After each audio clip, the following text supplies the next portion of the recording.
And good morning, everyone. I'd like to welcome you to another live Xanadu Gallery Art Business Academy online critique group session. Today is Wednesday, September 2nd. We've somehow made it into September. It is good to be here with you. Just quickly as we get started, a couple of reminders. One is that I've got an ongoing invite for those of you who are attending these sessions or watching the recordings to submit your art for the sessions, and you can find a link to do that on our broadcast and archive page.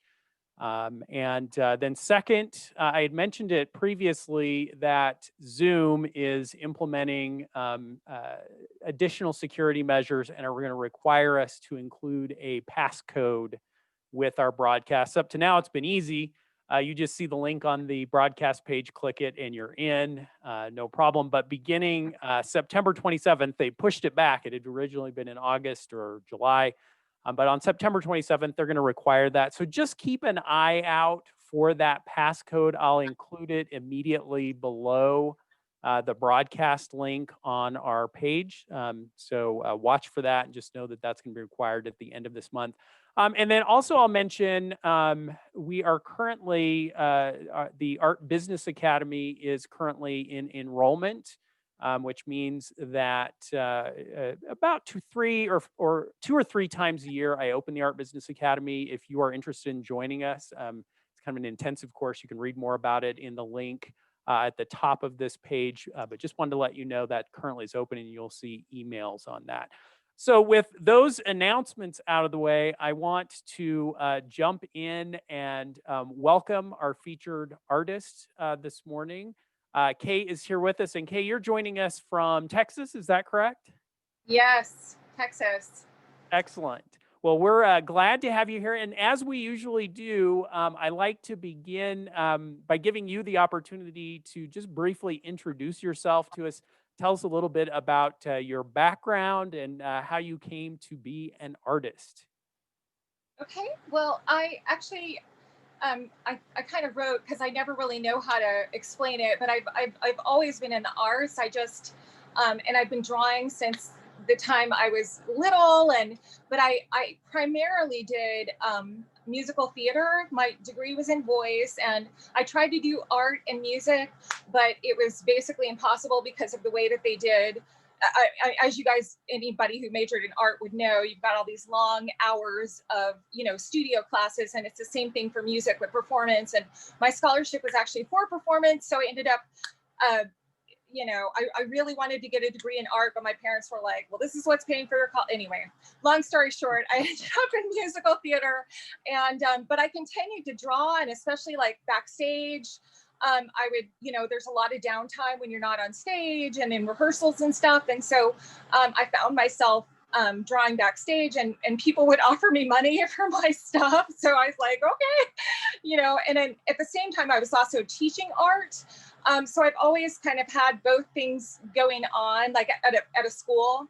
And then when I stopped doing theater, I had my daughter and stopped doing theater, and was still teaching art, and just recently got married, and was able to start selling, like actively marketing, and not, because before I was a single mom, and I was teaching art, and so that kept me pretty busy, and I didn't really sell unless people requested, something from me, or because it's time consuming to market yourself and sell and try to do art shows, and I just didn't have the time as a single mom. So now I'm married, and living in a different place. I had to move away from my great school teacher job, which was sad, but now I get to sell my art when, a pandemic's not happening. So, Yeah. Well, excellent. And I will tell you that, and I'm going to say this a little bit carefully because I don't want to cast aspersions on artists in any way, shape, or form. However, there have been many instances where I've been hosting a show for an artist or introducing an artist to collectors. And I might have almost wished that they maybe had a little bit more of a background in the dramatic arts or the theater arts and could project a little bit better, or had a little bit more of stage presence or confidence and that kind of thing. I suspect that that could serve you very well in a show setting or at an art festival or those kind of things, being able to really reach out and make connections with your audience. So I don't think that's necessarily a negative thing at all. The other thing that I would say is that, and we're about to look at your art, Kay, and I just have to mention that I sent the email out yesterday announcing this session. I've received back more comments and feedback about your art than just about anyone else we featured here. So I'm excited to have the conversation that we're going to have I about guess your work. that's Your work is good, right? unique. Unless it's negative. We're gonna. Like, hey, I we will did that tell in you kindergarten. a little bit of a spoiler. It is overwhelmingly positive, Oh, but good. there's a lot of feedback and conversation, and I think that your work is going to evoke some interesting back and forth. So, with that, let's jump right in and take a look at your work. And I'm going to invite you to just talk to us a little bit. You're doing. Both in terms of style, but even more in terms of medium, you're doing something that is certainly outside the mainstream of the art world, Yeah. and is unique. Talk to us about how your work and style and particularly your medium have developed. Okay, so while I was, believe it or not, this was part of my art curriculum when I taught art.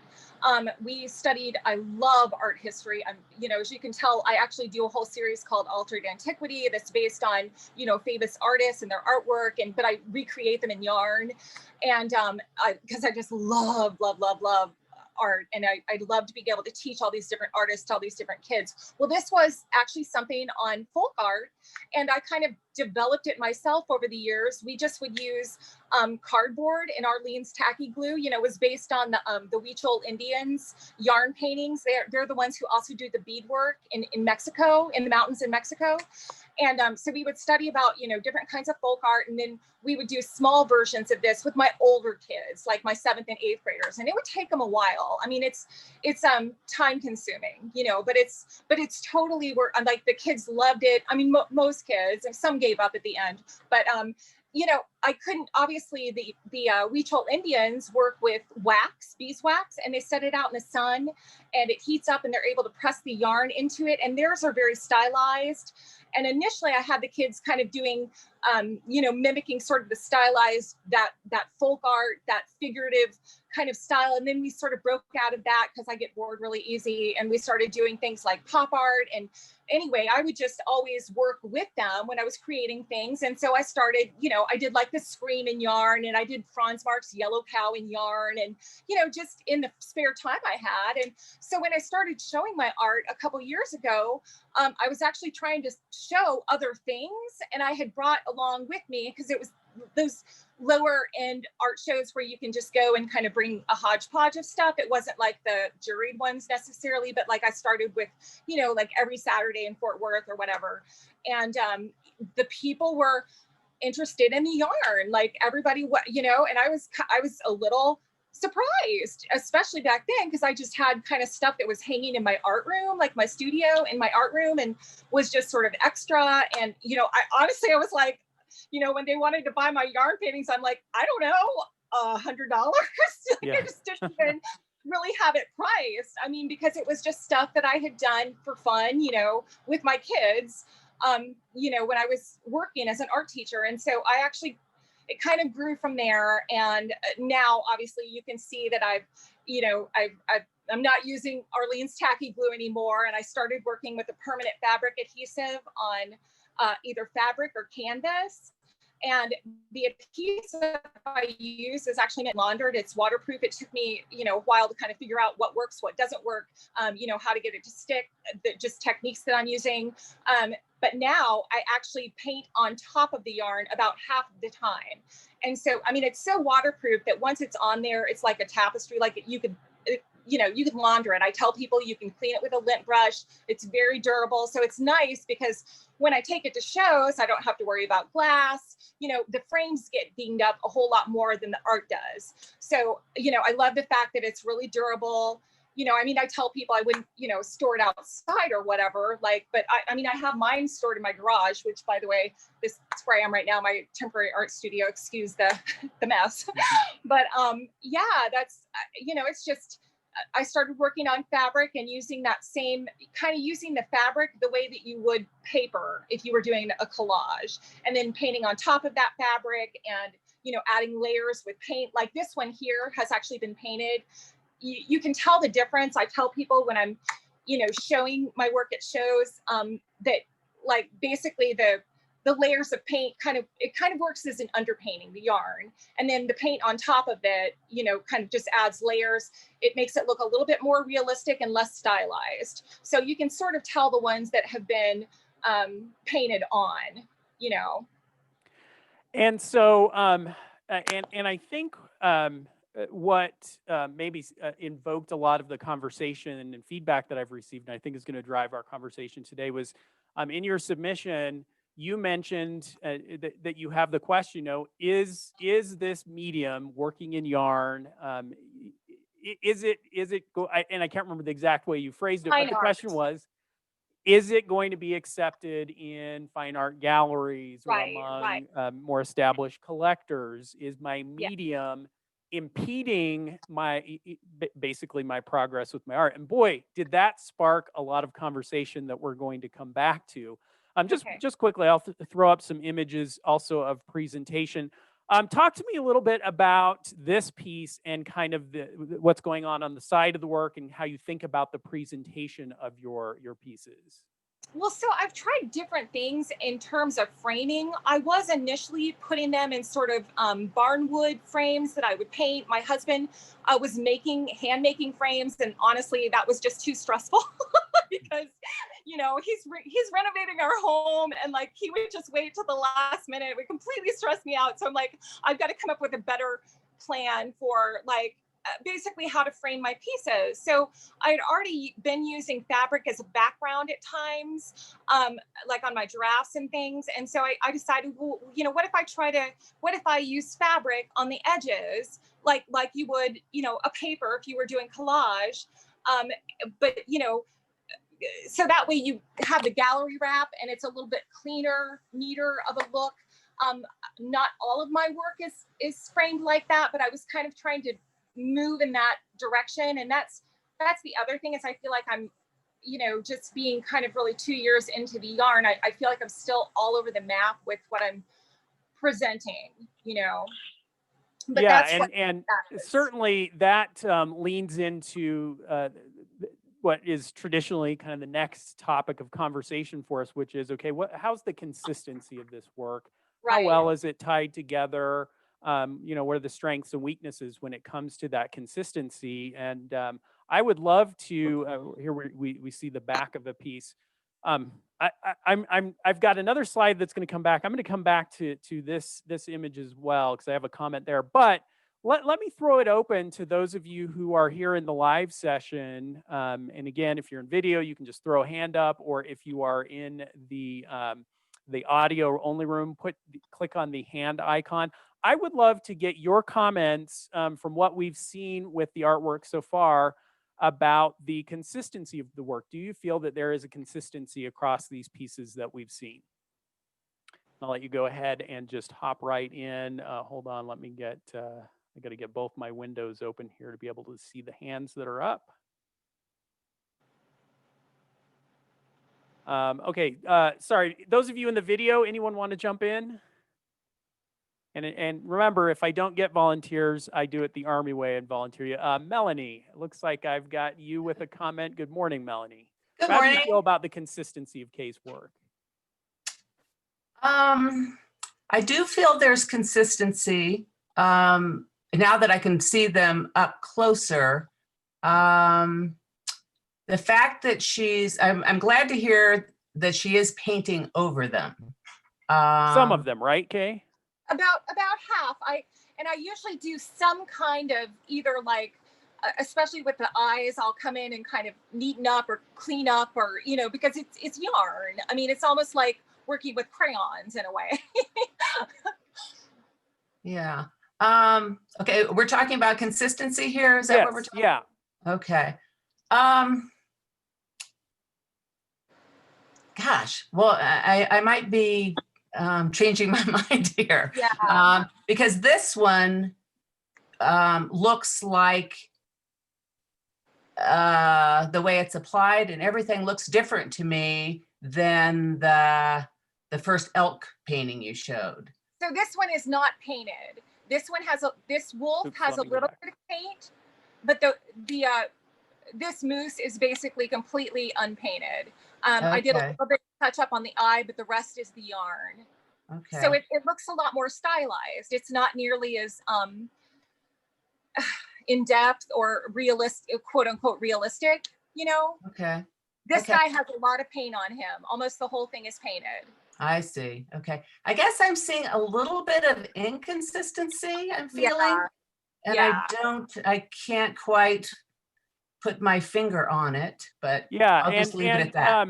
you know, obviously consistency is going to be in every case is going to be somewhat subjective, and I think that also it is typically true. As Kay, as you mentioned, you're a couple of years into doing this kind of work. Yeah.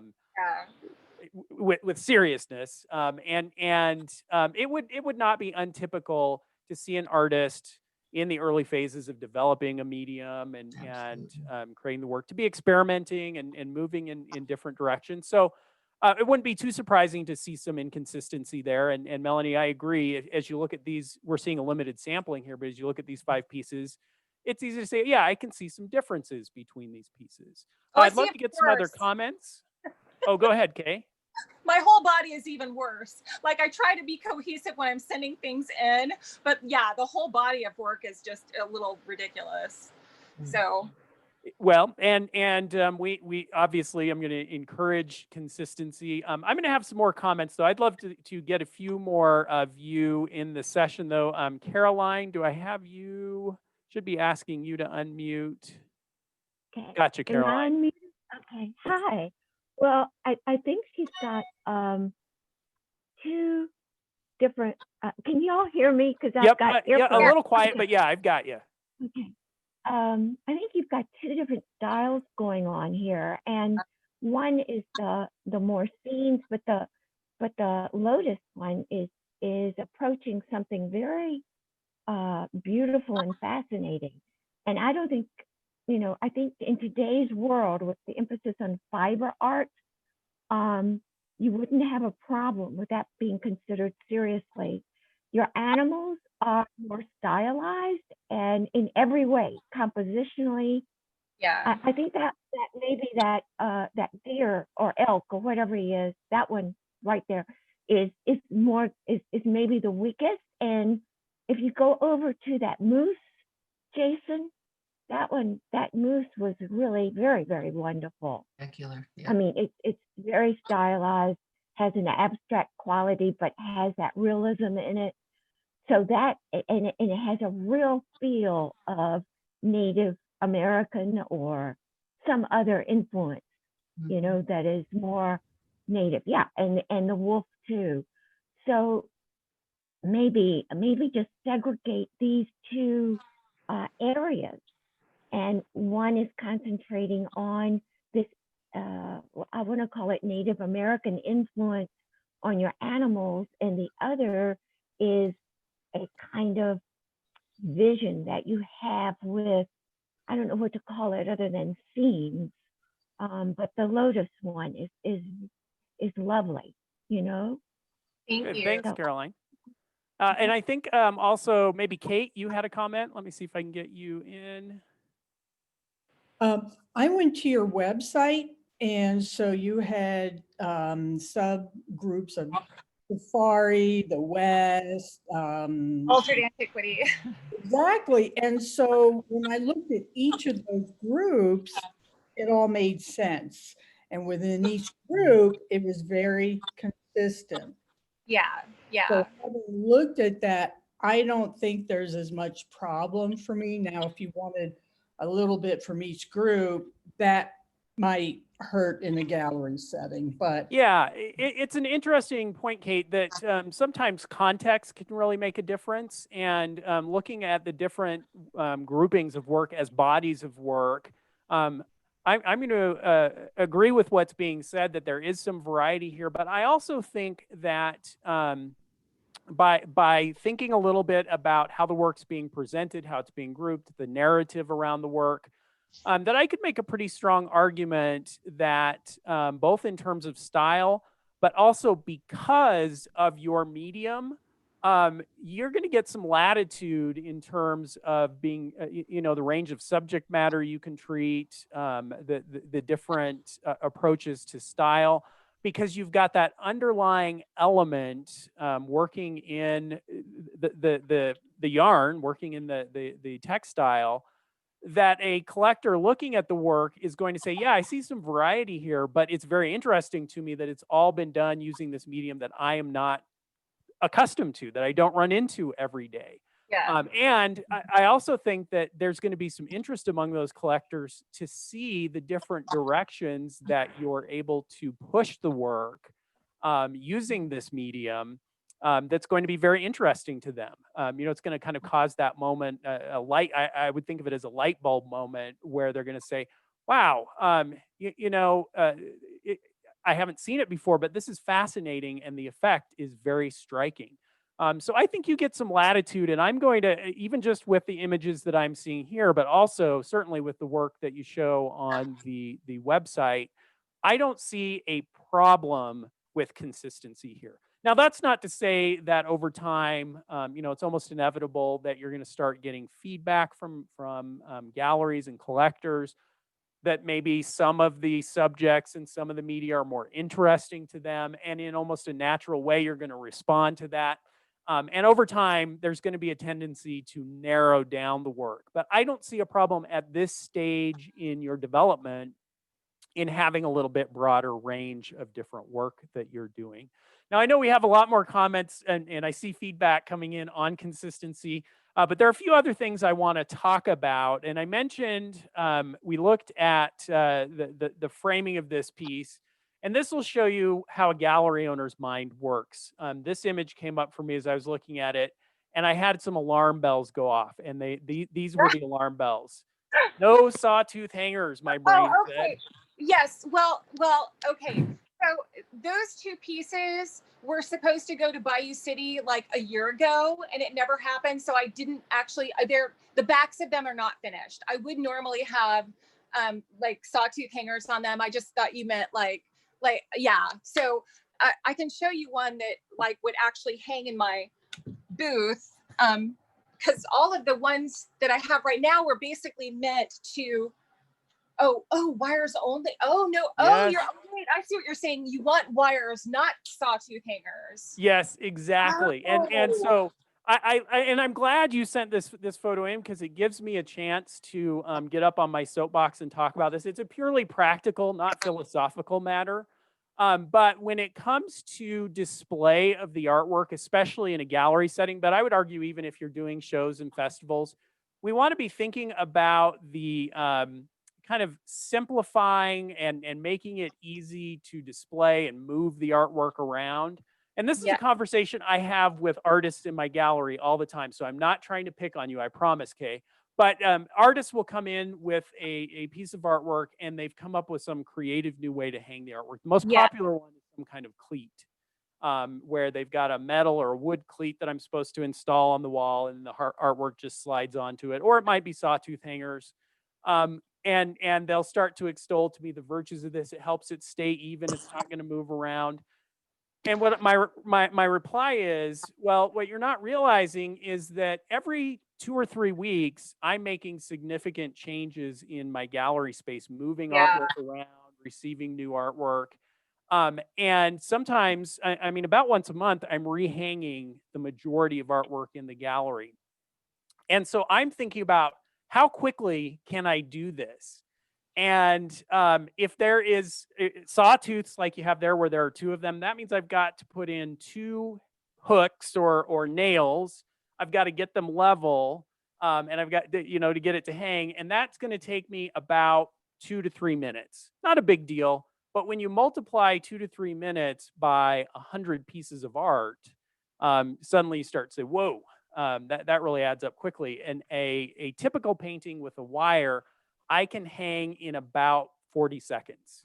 And that's if I'm off my game. I mean, I can hang fast. And so we just want to be thinking from a practical standpoint, how can we make things easy? And for a gallery setting, and I think I could get a majority of gallery owners to agree with me, a wire is going to do that because I can put a hook in, hang it up, throw a level on it, level it out, and I'm on to the next piece of artwork. So there I am. There's my soapbox for that one. Now let's get back to talking about your work.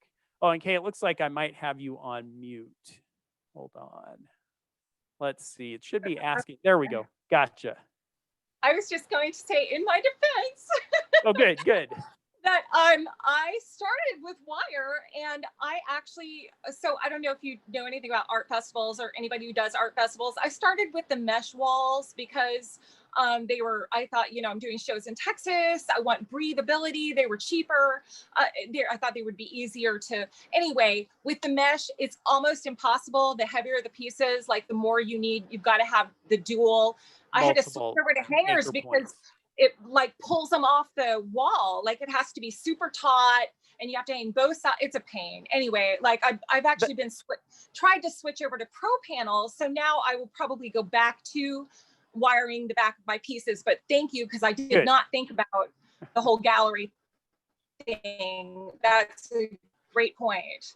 Yeah. And, obviously there can be different perfect setups for different settings, but we just want to be thinking kind of about simplicity in the long run. Right, now, absolutely. We talked about consistency. Let's talk a little bit about pricing the work. Then talk to us about how you've arrived at the values for the work. We're looking at a 30 by 42. It's at 2,500. How did you get there? So when I first started doing this, and honestly, I'm still so stuck on my prices. And I mean, I guess the good thing about doing shows is you kind of get to see, like, especially at Bayou City, because artists come from all over the United States to do those shows. And you kind of get to see what other people are pricing their stuff at.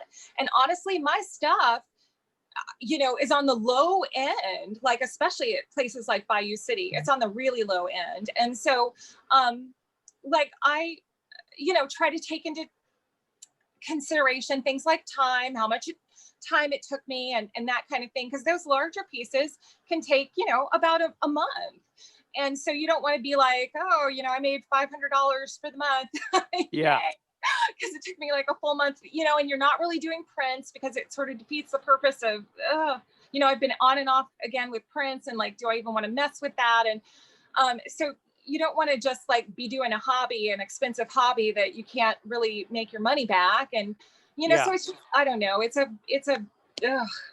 still struggle with it is. And pricing, to be absolutely fair, is and in all of these discussions, it's a challenge. And those of you who've been here as regulars in these sessions, you're going to feel like I'm a broken record, that this is deja vu, that I say it every single time. I already see it coming in the chat, and that is that everyone is agreeing your prices are too low. And especially thinking about the time going into them that you just mentioned, but also, and you have to be a little bit careful about time, because sometimes time is not a perfect proxy for figuring out how strong or how powerful or how popular a piece of work is going to be. But it's not a mistake to be thinking the way you are in terms of, I can't afford to make this art if I'm only going to generate $500 in revenue a month or that kind of thing. Certainly you've got to take that into consideration. I would, though, number one, look around the markets that you're targeting. You mentioned the Bayou City show, and that you're on the low end there. Well, there's an indication that you've got some latitude to be moving up. Number two, if you start thinking about presenting your work to galleries and showing it to galleries, I can guarantee that the overwhelming feedback to you is going to be, we love what you're doing. Very interesting work. The prices are too low. We need Yeah, to I mean, I would need to raise make that, prices. so it would really be twice, right, for a gallery. So I'm having to like retool rethink about my prices for galleries, because like that's like the lowest I would accept for it. Does that Yeah, make sense? and so Kay, what in essence you're telling me is that with that comment, I would need to double the prices to show it in a gallery and sell it, which then a collector is going to come in and see the price and value it at that level. So if you're selling it yourself, you are shortchanging yourself on the revenue you should be generating from each piece of this artwork. If people are willing to pay the higher prices for the work, you're not compensating yourself for all the work that you're doing. We've just got to get those prices up into a level where they'll be competitive in the marketplace. And that's not to say, we're looking at a piece that's 36 by 36 at 2,400. It's not as if you are, in an extreme way underpriced to an almost embarrassing level. But there certainly would be room to move those values up, and we should certainly be thinking about that as we go out and start talking to galleries. And I would say that this is especially true of work like yours that is very unique and is automatically going to get a lot of attention because it's different. Right. And when you can draw attention that way, and that's not to say all the attention is going to be positive and good. Some collectors are not going to be interested in what you're doing. Right. But what I found is that when an artist is doing horror. something that's different, they are likely to generate some very excited, passionate buyers, and we want to take advantage of that.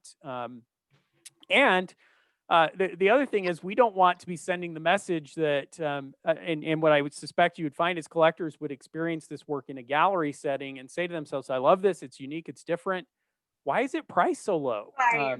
I know. What's wrong with it? And so I think that we want to be thinking about our messaging as well with the pricing. Now, you're in a stage of your career where you're doing shows and showing the work yourself, and you also have to be cognizant of those venues where if you dramatically, if you doubled your prices, maybe you price yourself out of those venues. And so you do need to be thinking about where you're going to be showing and selling the work to, and kind of coming up with a strategy for that part of the equation as well. Yeah. Now, having said all of that, I do want to let me jump us forward to some comments, because we've got some great discussion that came in, and I want to get some of those of you in the panel. The majority of the comments that I got were responding directly to your question: should I be doing work in yarn, or should I be converting to paint? And we're going to see both sides of this. The first comment is coming from Jeff Green in New York. And Jeff says, let me get it up here. Love the colors and the energy. I especially love the floral and altered antiquity collections on your website. Regarding your question about using yarn, it would be interesting to see some photos of your work at its various stages of completion. On your website, you mentioned your process involving 2 stages before you use the yarn. What does your artwork look like at this point, and how does the painting of the yarn affect the final piece? Let me echo what Jeff is saying here. With a medium like yours that is different and unique, it's a great idea to invite people in and educate them about the process. So I might recommend not only having some photos on the website and a brochure that you or a gallery could show to collectors that kind of explain your process. I think it might also be very positive to have a video. You could do some time lapse, or you could do some clips where you're showing your process, because collectors are going to be, they're going to be asking the questions. What does it mean that it's yarn? How does she do this? What's going on here? And so to be able to share that is going to invite the potential collector in to see that process. And once they get it, and once they see that process, they're going to say, wow, that's amazing. And they're going to be hooked at a deeper level than they would be if they're just encountering the artwork and saying, aesthetically, it's very interesting. So I definitely agree with Jeff that that's a good idea. Jeff also has some thoughts on how to couch the way we talk about the work. He says, have you considered using other material beyond yarn, perhaps silk cord or something else more upscale, or maybe go the other way with hand dyed yarn? In other words, kind of how can we make it even more special? This is not a craft store project. This is something that I've deliberately chosen to use this medium because I can achieve certain effects that I couldn't achieve in other ways. And with these materials, I've chosen specific materials to help me achieve that. So, Kate, talk to us a little bit about your response to what Jeff is saying here. Oh, and I think I've got you muted again. There we go. It's a good idea to have me muted. So I totally agree. And I've been, now I'm obviously trying to retool now because I was gearing towards art festivals, which I wasn't doing that many to begin with because my husband has a full-time job. And, I was only doing 4 or 5 a year to begin with. And now, like with none, I'm just like, I've got to do something. I've got this art scene. So I'm kind of having to redo my prices, redo like the way I'm paying things. And well, so like this basically is, I don't know if you can see this guy. Yeah. But so he's in acrylic and on fabric, but I actually decided he looked so good. Like I'll paint them first in watercolor. And then I will go, then I kind of like, here's a little, like you can see, I just sort of outlined, those are little ones, but you can kind of see the process here. And then this guy is acrylic as well. But all of that to say,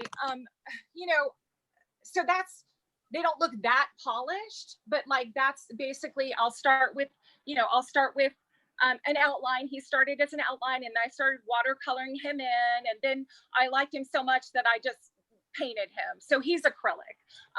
But I feel like, and same thing with my bear over here. I'm painting him in acrylic, but on fabric. So, that's kind of the thing I was thinking about, maybe I should go in this direction because it's more fine art. You're going to hear some arguments, Kay, from some of our other comments. And let me go ahead and I'm going to pull up Catherine's. It looks like I have her. There we go. Catherine says, keep it up. The more detailed and intricate work with the yarn appeals to me. I'd encourage you to find venues that like your work and not be concerned that you'll be excluded some from using yarn instead of more traditional mediums such as oils and acrylics. And I'm going to echo that. I certainly would not discourage an artist who wants to be in the mainstream and, be an oil painter, an oil landscape painter, which has got to be one of the more competitive fields out there, or, wants to do figurative work in watercolor. However, life is too short for us to all be doing the same thing. And there is a real interest I've found among collectors out there for seeing things that are unique and different. Yes, certainly there are going to be a number of galleries that are going to say to you, yarn, what are you even thinking? No, we could never sell this. It just doesn't make any sense. It's not fine art. They're going to say all those things. And that's their opinion and they're entitled to it. And maybe they know they're collectors that they just won't be interested in something outside of that mainstream. But you are also it is inevitable that you're going to find galleries that get it, that say, you know what, this is really cool. What you're doing here is very unique. You're achieving an effect here with your medium, with the yarn that I think is really going to captivate people and invite conversation. And I think we can sell that. And I agree with Catherine that, it is often the case that when you find something that people are saying that's not art, that is something that you can really hang your hat on and eventually find a very strong collector base. It's going to be a niche, sure, But there is nothing wrong with niches. Oh, I apologize. I got my phone ringing here. And just pursuing that, and eventually finding very excited collectors about your work who will buy multiple pieces from you because you're the only one they know that's doing it in this way. And so I would encourage you to lean into it, not out of it. That you should be looking for excuses to do more of what makes your work unique. And I would say yarn is cool. Go for it. Don't be afraid to try it. And you've already sold pieces, so you know that you have a proof of concept that the work can sell. So rather than being afraid of that, I would lean into it, and I would go out and find galleries that are interested in and like what you're doing. I've got time, I think, for one more comment. This was from Larry, and he says, your comment on the use of yarn is understandable, but do you value the use of this material as an integral part of your art making?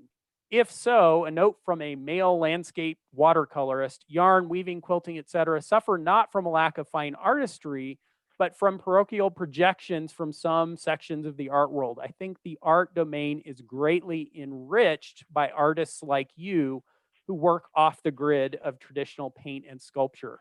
If you love it, keep at it. Surely that love will find a market, and the quality of your work shows. And boy, Larry could not have expressed more perfectly my perception of what you're doing, and my belief in the art market. And that is that we're very fortunate to be in a time when the art market is very broad, when art buyership is very broad. You have just the most diverse group of potential art buyers out there with the means to purchase artwork. And I just agree 100% with Larry that if you find something that you're passionate about and that you feel helps you express your vision for your art, and it happens to not be in the mainstream, don't let that stop you. Pursue it and take advantage of the opportunities that will provide. So I hope, Kay, that we can echo that to you. You're still exploring and finding your way, and certainly as you work towards getting into galleries, there are going to be setbacks along the way. But as I often see on T-shirts as I'm traveling, keep it weird. I like that concept of, be unique. Don't be afraid to be different. That's where art develops in interesting and fun ways. Kay, you'll get the last word. I want to thank you for joining us and for letting us take a look at your artwork. Any last thoughts or what you're hoping to do in kind of the near-term future as you develop your work? Oh, and I think you've got yourself on mute again. There we go.